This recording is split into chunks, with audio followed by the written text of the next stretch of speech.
Halo pemirsa, apa kabar? Senang sekali saya Raden Madlias dapat kembali menemani Anda dalam sebuah program talkshow yang syarat informasi inspiratif untuk Anda dan juga keluarga. Inilah Bincang Sehati.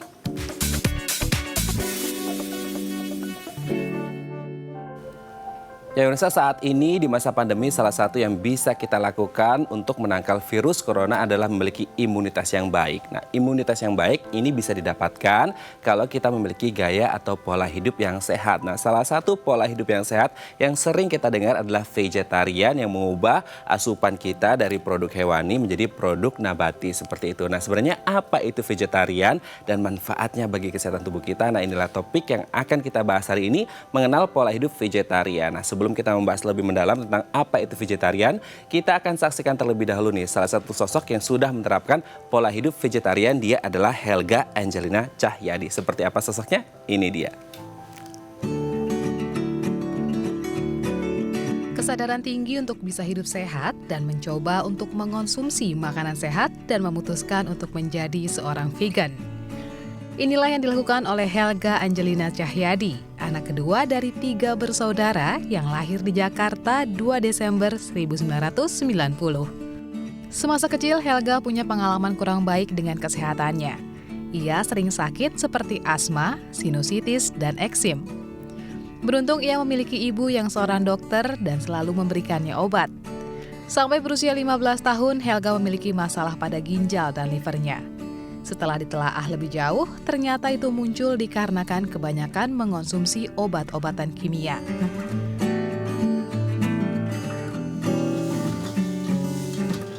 Menurut Helga, obat kimia itu pada dasarnya racun untuk mengobati bakteri atau virus yang ada di tubuh. Dari situlah Helga lantas mencari tahu dan belajar tentang nutrisi untuk kesehatan. Ia merasa letih harus merasakan sakit terus-menerus. Sampai kemudian akhirnya ia memutuskan untuk menjadi vegetarian yang sehat. Nah, itu dia tadi cuplikan profil dari Helga Angelina Cahyadi. Selanjutnya kita akan ngobrol-ngobrol lebih mendalam dengan Mbak Helga. Tetap bersama kami di Bincang Sehati.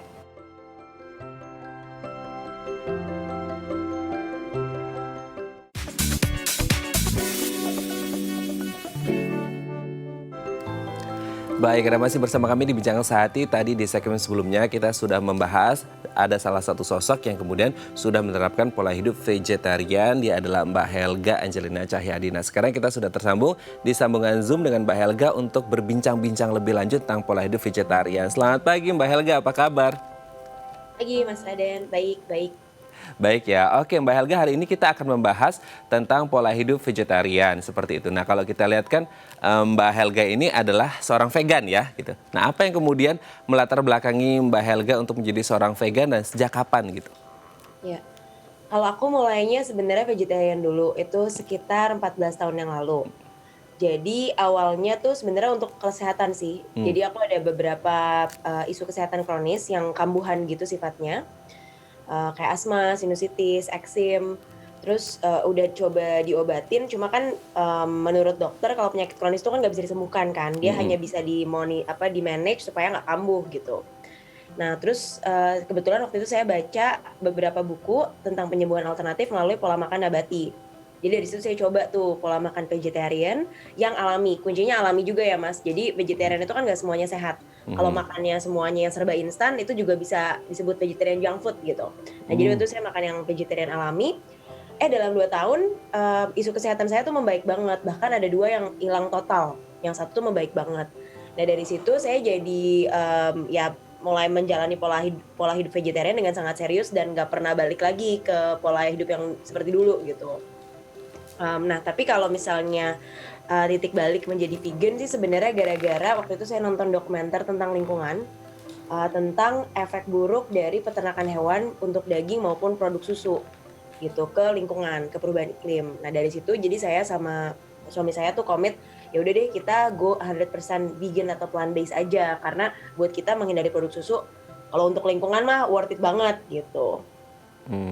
Oke. Berarti tadi ada salah satu hal yang saya dapetin, ternyata vegetarian pun ada juga vegetarian junk food juga yang kalau tidak bisa diolah secara alami seperti itu ya Mbak Helga ya? Ada, jadi kan kalau sekarang kan kita lihat tren kulinernya tuh ya maksudnya ada mie instan, Hmm. ada misalnya martabak yang berkaya lemak kayak gula, itu kan bisa juga dibikin versi vegan-nya kan. Nah, kalau untuk penyembuhan sih makanan-makanan seperti itu perlu dibatasi juga gitu meskipun vegan. Oke, tapi kalau berbicara tentang sudah 14 tahun ini kan menerapkan pola hidup vegetarian seperti itu. Sebenarnya manfaat apa sih yang paling dirasa ke kesehatan tubuh Mbak Helga? Kalau aku sebenarnya manfaatnya tuh lumayan holistik ya Mas, Mhm. yang aku rasakan secara kesehatan. Tapi, yang pertama banget kerasa itu adalah pencernaan lancar. Mhm. Pencernaan dan pembuangan lancar banget, terus, pola tidur jadi membaik, tidurnya jadi jauh lebih nyenyak. Dan dari situ kan begitu tidur dan, pencernaan dan pembuangan udah lancar, itu kan kayak 3 fungsi penting banget di tubuh Mhm. yang membuat kita lebih fit, imun sistem lebih bagus, dan lain-lain gitu. Dan yang saya rasakan sih, saya jadi lebih fokus saat kerja atau belajar, karena memang secara saintifik kan juga ada penjelasannya kan, kalau makanan berbasis nabati itu lebih mudah dicerna sehingga tidak memberatkan sistem pencernaan, sehingga energi yang kita, ada di tubuh kita tuh bisa kita pakai untuk hal-hal lain gitu. Jadi saya sih ngerasa jauh lebih fokus dan, jauh lebih tenang secara mood. Jadi mood-nya tuh jauh lebih baik sejak saya vegetarian. Oke, berarti jauh lebih fokus dan juga tenang sejak menjadi vegetarian seperti itu. Nah, dengan manfaat yang baik seperti ini, tadi juga sudah disebut oleh Mbak Helga bahwasanya ada dukungan positif juga dari suami yang ikutan jadi vegetarian juga seperti itu. Nah, sebenarnya di awal kali ketika memutuskan untuk bervegetarian, respons atau dukungan keluarga seperti apa atau orang-orang sekitar? Responsnya kurang baik awal-awal. Jadi kalau, kebetulan karena saya waktu itu mulai vegetarian kan 14 tahun yang lalu tuh, vegetarian belum se-mainstream sekarang kali ya, Hmm. Mas. Kalau sekarang kan jurnal ilmiah kesehatan juga udah pro vegetarian vegan, bahkan banyak banget dokter-dokter ahli jantung dan lain-lain yang udah men-treat pasiennya dengan, pola makan nabati untuk penyembuhan gitu. Nah, kalau saat dulu itu masih kontroversi. Hmm. Jadi orang tuh, mengkaitkan vegetarian dengan, agama tertentu dan mereka merasa somehow pola makan vegetarian itu kurang gizi. Hmm. Kebet termasuk mama saya, waktu itu mama saya termasuk yang menentang sih sebenarnya.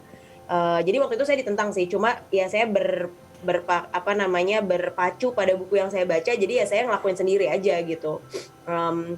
Tapi sekitar 5 tahun yang lalu, itu kan jurnal ilmiahnya udah mulai mengarah ke berbasis nabati. Lucunya adalah teman-teman yang dulu mungkin agak, mungkin ngejek juga gitu, ada yang keluarga yang sangat anti gitu, mereka malah tertarik mengadopsi pola makan nabati dan akhirnya konsultasi ke saya dan suami saya. Hmm.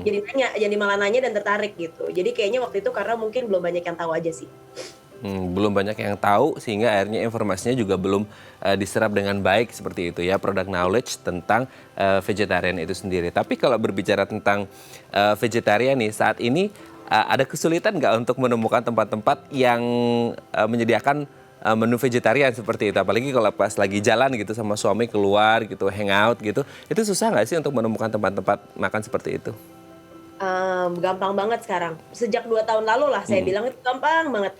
Di setiap bagian dari Jakarta pasti ada restoran, berbasis nabati. Dan misalnya nggak ada pun restoran, vegetarian atau vegan, pasti restoran Indonesia atau restoran, Chinese atau restoran Jepang pasti mereka bisa bikin menu yang vegetarian. Kita tinggal request doang. Tanpa bilang aja kita nggak mau pakai ayam, daging, dan nggak mau pakai telur, nggak mau pakai apa gitu. Terus mereka pasti selalu ada kok menunya. Oke, oke. Sejauh ini selama 14 tahun menjadi seorang vegetarian, ada nggak menu favorit gitu? Eee, Menu favorit, banyak banyak, tapi menu favoritnya saya recreate di restoran saya sendiri. Oke, Bikin. Heeh. berarti ini menjadi menu favorit yang memang menjadi idola kesukaan selama menjadi seorang vegetarian atau seperti apa nih Mbak Elga? Mmm, jadi kan saya sama suami saya tuh kenapa bikin restoran basisnya karena kita sama-sama suka makan kan. Heeh. Maksudnya meskipun kita vegetarian dan vegan, kita sangat menikmati rasa yang enak, Mhm. bold, makanan Indonesia gitu, dan makanan, fusion juga western. Jadi ya pasti kita 14 tahun kangen juga makanan-makanan yang dulu kita makan gitu kan. Eh, Cuma kita berpikir gimana cara bikin itu lebih sehat dan dari nabati 100%. Jadi oke. ya ada 14, pastinya kita perlu variasi lah di diet kita, Mas.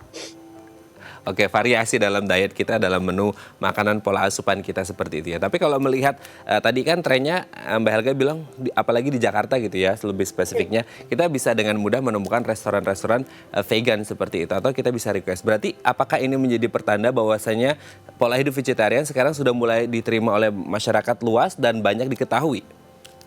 Udah banget. Maksudnya aku kan baca-baca data juga ya, Mas. Jadi data yang baru aku baca itu tahun lalu ada research dari Mintel kalau nggak salah. 42% kaum urban di Indonesia itu tertarik untuk mengadopsi pola makan nabati.